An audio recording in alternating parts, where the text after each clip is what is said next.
سلام دوستان، الوعد وفا قول داده بودم که خروجی اندروید رو با هم از آنتی گراویتی بگیریم. امروز میریم که این کار رو انجام بدیم. اولین کاری که میکنیم اینه که میریم تو سایت اندروید استودیو و دانلودش میکنیم. آدرسش هست developer.android.com/studio. این وبسایتش هست. میایین پایین وبسایت، لینک های دانلود رو براتون گذاشته. اولیش رو که خودش هم زده ریکامندد کلیک کنین و دانلودش کنین. حدود 1.4 گیگابایت حجمش هست و برای اینکه ما بتونیم خروجی بگیریم این لازمه، باید باشه. من اینو دانلودش کردم برای اینکه وقتمون گرفته نشه. میریم با هم و نصبش میکنیم. شروعش با یه نکست، دوباره نکست. الان مسیری رو که میخواین اندروید استودیو داخلش نصب بشه رو ازتون میخواد. میتونین با براوز مسیر رو عوض کنین. اگه نه تو همون مسیر دیفالتش برین که ترجیحاً بهترین مسیر هست، چون یه سری پدها رو توی ویندوز اد میکنه که بهتر همون مسیر دیفالت خودش باشه که بعد مجبور نشین برین دستی اون پدها رو عوض کنین.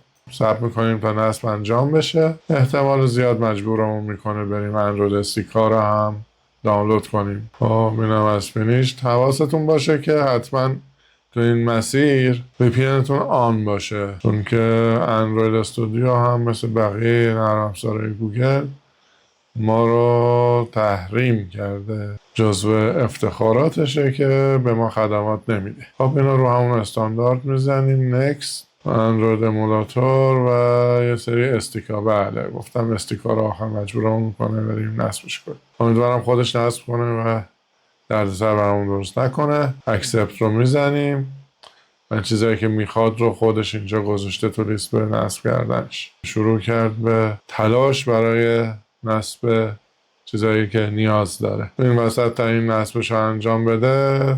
مرسی بابت کامنت های دلگرم کنندتون. گفته بودین که یکمی اخمو هم سعی میکنم از این به بعد هر از جنگایی اخم رو باز کنم، ولی خب وقتی آدم فرو میره تو کامپیوتر یا خود به خود اخمو میشه. فکر کنم یک ساعتی طول میکشه تا فقط این نیازمندی های اندروید استودیو نصب بشه. من ویدیو پاوز میکنم. هر وقت دانلودش تموم شد دوباره از اول استارت رو با هم میریم. دانلود ما تموم شد بالاخره. فینیش رو میزنیم. الان اندروید استودیو کاملا نصب شده و هر چی که نیاز داشته رو هم نصب کرده. فعلا واردش نمیشیم، باش کاری نداریم. میریم داخل آنتی گراویتی ببینیم که دیگه چه چیزایی رو باید نصب کنیم. اومدیم داخل آنتی گراویتی. یه پروژه رو من از قبل اینجا ران کردم که یه جورایی یادداشت برداری هست. یکی از دوستانی پیشنهادی داده بود داخل کانال که البته قبلش به ذهن خودم هم رسیده بود که یک اپی درست کنیم که بتونیم افکار و ایده هامون رو در لحظه توش ثبت کنیم بدون اینکه مجبور باشیم تعداد زیادی فایل نوت پد یا تکست باز کنیم که گیج کننده است. پس من کارشو شروع کردم و تقریبا یک مراحلی ازش پیش رفته. حالا بریم با هم ببینیمش. البته قبل از اینکه بخوایم ازش خروجی بگیریم اینجا بهش میگم که اپ نوت رو اجرا کنه برامون. داره چک میکنه که ببینه که داخل ورک اسپیسمون هست یا نه. پیداش کرد. یک پرمیشن خواست که بتونه اجراش کنه. پنجره رو باز کرد خودش همونطور که میبینین و اپ رو اجرا کرد. همونطور که میبینین دو زبانه هست، انگلیسی، فارسی. میتونین یک متن رو یه عنوان بهش بدین، مثلا حالا هر چیزی. اینجا تست مینویسم و متن هم هر چی دوست داشتین میتونین بهش بدین و افزودن رو بزنین. این اد میشه به لیست یادداشتاتون. حالا میخوایم این اپ رو یه سرچ هم بهش اضافه کنیم قبل از اینکه بخوایم خروجی اندرویدمون رو بگیریم. اینم من میذارمش روی جمینای پروی های. ازش خواستم که یک سرچ برامون بذاره، آپشن سرچ، که هم در تایتل اون نوت هایی که گذاشتیم هم توی محتوای نوت ها بتونیم سرچ انجام بدیم. خب همونطوری که میبینیم پلنینگش رو انجام داد. داره آنالایز میکنه که شروع کنه به نوشتن کدش. یه سری از دوستان پرسیده بودن که من از چه VPN استفاده میکنم. من از سافت اتر استفاده میکنم و هیچ مشکلی هم باش ندارم. برای حالا تا این کارش انجام میده، برای اون دست از دوستانی که مشکل داشتن تو لاگین کردن، اینو دوباره من بگم که شما اول سافت اتر یا حالا هر VPN دیگه ای که دارین رو ران کنین، ترجیحاً سرور آمریکا. بعد برین و یک جیمیل جدید بسازین تو حالت نیو اینکاگنیتو، حالت پرایوت، و ازتون میخواد تو مسیر که یه بارکد یا اسکن کنین با گوشیتون که متوجه بشه که شما فیک نیستین، اشکال نداره.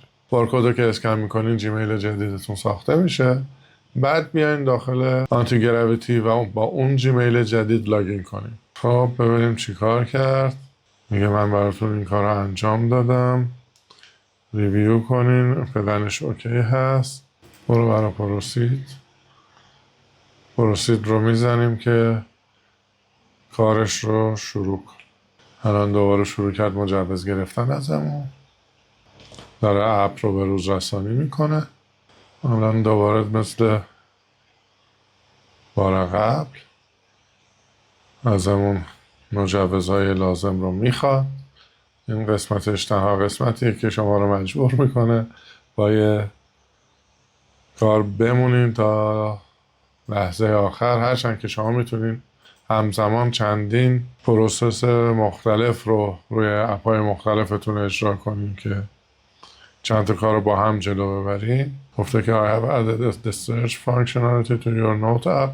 You can now search for note by title and فلان. اوکی، ازش میخوام که اپ رو اجرا کنه که ببینیم چه تغییراتی رو انجام داده. اجراش کرد. بله، جستجو رو هم برامون گذاشته. مثلا ما تست رو بزنیم، فقط تست رو میاره. یا هر حرفی، یه حرف رو که میزنم، یه رو که میزنم، تمام چیزایی که داخلشون یه داره میارن. نان، خرید نان. خب این قسمت رو به درستی انجام داده. حالا میریم برای گرفتن خروجی اندروید. بهش میگم که میخوام خروجی اندروید بگیرم. اندروید استودیو رو هم نصب کردم. خب الان پلنینگش رو انجام داد، داره یه سری لیست هاشو آپدیت میکنه. میگه من یه پلن درست کردم براتون که بتونین باش اندروید اپتون رو، خروجی اندرویدتون رو بسازین. بریم بررسیش کنین. تو پلنش هیچ مشکلی نمیبینیم، به درستی جیسون رو ساخته، اندروید رو هم که تشخیص داده. میگیم که اوکی، پروسیدش کن، برو و انجامش بده. با مزست میگه من چراغ سبزش رو از راهان گرفتم و الان میرم که کار رو انجام بدم. با کپکیتر انجامش میده. البته میخواستم من اون دوتا اپ رو یکی کنم، ولی قبلش گفتم اول یه خروجی بگیریم ببینیم آیا واقعا جواب میده. اگه جواب میده که اپا رو با هم یکی کنیم. الان داره درخواستای مجوز رو میکنه. یه سری ماژولا با هم مشکل داشتن که پاک کرده و دوباره داره اون ماژولا رو نصب میکنه. این همون داستانیه که قبلا هم بهتون گفتم که این سبک برنامه نویسی مشکلش اینه که شما همیشه باید ماژولایی که با هم سازگار هستن رو بشناسین و در کنار هم قرارشون بدین، ولی ارور میگیرین. جای امیدواری که داره اینه که خودش ارورارش رو میره پیدا میکنه و مشکل اون ارورا رو برطرف میکنه. دیگه نیاز نیست ساعتها بریم تو اینترنت سرچ کنیم و ببینیم که چی با چی مشکل داشته و چرا مشکل داشته. هرچند که بنده خدا میگه که چه اتفاقی افتاد و چه مشکلی وجود داشت و چرا اصلا این مشکل به وجود اومد. من داشتم این 2 روزه روی قابلیت جدید نوتبوک LM کار میکردم. یه 2 تا قابلیت جدید خیلی باحال گذاشته که خیلی به درد دانشجو و حتی اساتید میخوره. ولی متاسفانه دیشب قبل از اینکه بخوام ویدیوش آپلود کنم، ظاهرا سایتشون به مشکل برخورد. فعلا اون قابلیت ها از حالت فعال خارج شدن، ولی سایر قابلیتاش هنوز کار میکنه و دوستانی که دوست داشته باشن میتونن ویدیوی نوتبوک LM رو داخل کانال ببینن که به زودی اون ویدیوی جدیدش هم میذارم که قابلیت های جدید رو هم بتونین ببینین. اولین ساکسس رو بهمون داد. خب اکثر چیزا رو داره با موفقیت پشت سر میذاره. جای امیدواری داره که ما امشب به اپ اندروید میرسیم. الان خودش داره میره که بازش کنه. خب الان اندروید استودیو رو باز کرد.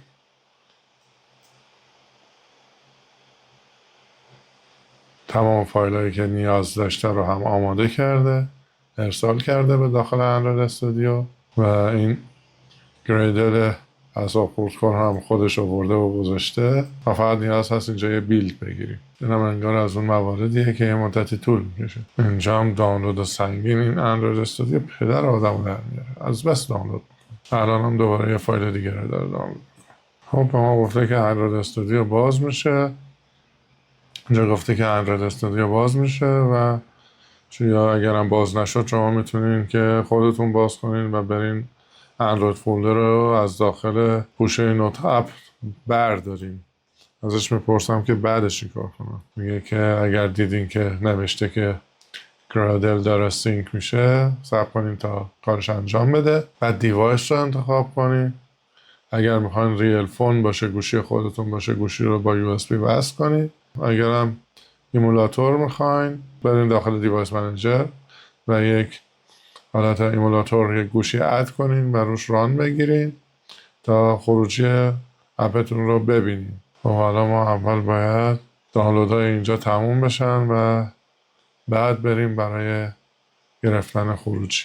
خب دوستان، بعد از چند ساعت متوالی نشستن اینجا و صبر کردن، این اندروید استودیو اعصاب خورد کن بالاخره نصب شد و تعداد خیلی زیادی خورده فایل کوچیک 1 مگا، نیم مگا، 70 کی و اینجور چیزا رو همینطور که میبینین دانلود کرد. من موندم آخه این چه کاریه؟ وقتی شما در اولین بار دارین اینو نصب میکنین، فایلش رو تازه دانلود کردین، خب همه فایل‌ها رو بذارین یه جا. مردم چرا سر کار میذارین؟ بریم ببینیم بالاخره میتونیم اپ رو ران کنیم یا نه. برای ران کردنش گفته که میتونین از یک دیوایس مجازی استفاده کنین، یعنی برین و یک ایمولیتور ستاپ کنین و استفاده کنین، یا روی گوشی سخت افزاری یک گوشی موجود رو وصل کنین به سیستم و نرم افزار رو روش ران کنین. حالا ما گوشی رو وصل میکنیم. خب گوشی وصل شد. الان ران رو میزنم ببینم چه اتفاقی میفته، بیلد میگیره یا نه. خب داره دیباگ میکنه ببینیم که نهایتا به کجا میرسیم. خب الان لانچینگ آن دیوایس زده.